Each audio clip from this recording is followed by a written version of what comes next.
नमस्ते दोस्तों, मैं हूं प्रमोद मोहंती। स्वागत है आप सभी का एनवायरनमेंट एंड सस्टेनेबिलिटी के चैनल में। ये जो मैं आपको स्क्रीन पर दिखा रहा हूं, ये हिंदू न्यूज़पेपर का एक आर्टिकल है। इसके हेडिंग से आपको पता लग गया होगा। 24 जुलाई 2025 को हमारे देश के सुप्रीम कोर्ट ने एक मेजर स्टेप लिया है, जिसमें मध्य प्रदेश के सिया मेंबर सेक्रेटरी द्वारा 237 इलीगल एनवायरमेंटल क्लियरेंस ग्रांट करने के क्लेम पर सेंटर और एमपी प्रिंसिपल सेक्रेटरी को नोटिस भेजा गया है और उन्हें 2 हफ्तों में कोर्ट में जवाब देने को बोला गया है। आप सबके सहूलियत के लिए बता दूं, एनवायरमेंटल क्लियरेंस एक प्री प्रोजेक्ट अप्रूवल होता है जो रिक्वायर्ड है सारे इंडस्ट्रियल और इंफ्रास्ट्रक्चर प्रोजेक्ट के लिए एंड अक्रॉस ऑल सेक्टर ये एप्लीकेबल है। स्टेट लेवल पे जो प्रोजेक्ट एप्लीकेबल होते हैं उसे सिया, जिसका फुल फॉर्म है state level environment impact assessment authority, grant करती है और सेंटर लेवल पे एमओईएफ खुद करती है after the proper environment impact assessment of state और सेंटर एप्लीकेबल प्रोजेक्ट्स अकॉर्डिंगली। और ये दोनों regulatory bodies ministry of environment के अंदर आते हैं। अब सिया कमेटी में 2 इम्पोर्टेंट पोस्ट होते हैं, मेंबर सेक्रेटरी एंड चेयरमैन, और दोनों की अथॉरिटी डिफाइंड है गवर्नमेंट के रूल्स के अकॉर्डिंग। अथॉरिटी बाईपास होना means non compliance with EIA process, ये ध्यान रखना। अब बैकग्राउंड क्या है इस केस का। एमपी स्टेट में जो एनवायरनमेंट इम्पैक्ट असेसमेंट अथॉरिटी है उसमें एक इंटरनल कन्फ्लिक्ट चलता है। क्या था वो कन्फ्लिक्ट? जब सिया चेयरमैन शिवरमण सिंह चौहान के उपस्थिति में मेंबर सेक्रेटरी उमा महेश्वरी उनकी अथॉरिटी मीन्स के चेयरमैन के अथॉरिटी को बाईपास करते हुए अप्रूवल इशू करने लगी। इसको लेकर चेयरमैन साहब ने रिपीटेडली लेटर भेजे मीटिंग के लिए, पर हर बार मीटिंग कैंसिल हो रही थी। फिर उमा महेश्वरी जो मेंबर सेक्रेटरी है वो लीव पर जाती हैं।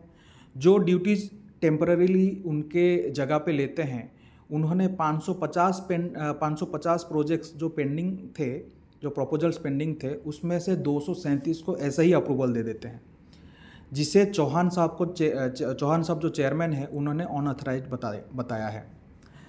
आप सोचकर देखिए, कोई नीचे वाला व्यक्ति बिना किसी के स्टडी या अथॉरिटी के बिना 237 प्रोजेक्ट को ऐसे ही अप्रूव कर देते हैं। That's very unfortunate. कोर्ट ने इस प्रैक्टिस पर नोटिस इशू किया। सुप्रीम कोर्ट ने क्या पूछा? कोर्ट ने डायरेक्टली पूछा कि सिया की मीटिंग क्यों नहीं बुलाई गई एंड मेंबर सेक्रेटरी को अप्रूवल देने का अथॉरिटी कहाँ से मिली, एंड इतने सारे अप्रूवल्स के बाद एनवायरमेंटल रिस्क क्या हुआ। कोर्ट ने सेंटर और एमपी गवर्नमेंट को एसपीसीबी एमओईएफ के साथ रिटर्न रेस्पॉन्स फाइल करने का ऑर्डर दिया है एंड इसका जो नेक्स्ट हियरिंग रहेगी वो 12 अगस्त तक शेड्यूल है। ये मैटर क्यों करता है दोस्तों? रूल अगर पॉइंट वाइज अगर ये मैटर क्यों करता है अगर हम बोलें तो रूल ऑफ लॉ वायोलेशन हुआ है, जिसमें कि एनवायरमेंटल अप्रूवल प्रोसेस को बाईपास करना लीगल प्रोसेस और ट्रांसपेरेंसी के अगेंस्ट है। Public trust and health risk, like ऐसे अनऑथराइज्ड ईसी, जो ईसी बिना देखे ग्रांट कर दिया जाता है, उससे पब्लिक हेल्थ को सीरियस लॉन्ग टर्म रिस्क होता है। इंस्टीट्यूशनल अकाउंटेबिलिटी, लाइक चेयरमैन के ऑब्जेक्शंस इग्नोर होना और अथॉरिटी मिसयूज गवर्नेंस इंटीग्रिटी पर सवाल उठाता है। अब इससे हम लोग का जो कंप्लायंस लेसन है वो क्या है कि इंडस्ट्री और प्रोजेक्ट प्रोपोनेंट को इंश्योर करना चाहिए कि ईसी सिर्फ ऑथराइज मीटिंग्स और मैकेनिज्म से ही मिले। अथॉरिटीज़ को एक्शन या अप्रूवल्स ग्रांट करने से पहले लीगल हियरार्की फॉलो करना जरूरी है। Environmental governance body ensure transparency, hearing, record keeping in every EC. और जो कंक्लूजन निकल के आता है इस केस का दोस्तों, अगर ACIAA बॉडी के अंदर ही जो सिस्टम है वो बाईपास हो जाता है तो रूल ऑफ लॉ और एनवायरमेंटल प्रोटेक्शन फ्रेमवर्क अंडरमाइन होता है। चलिए, ये था आज का हमारा केस स्टडी एक न्यूज़ के ऊपर।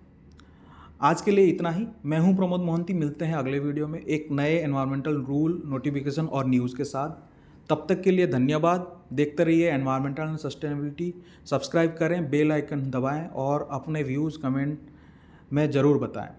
धन्यवाद। जय हिंद।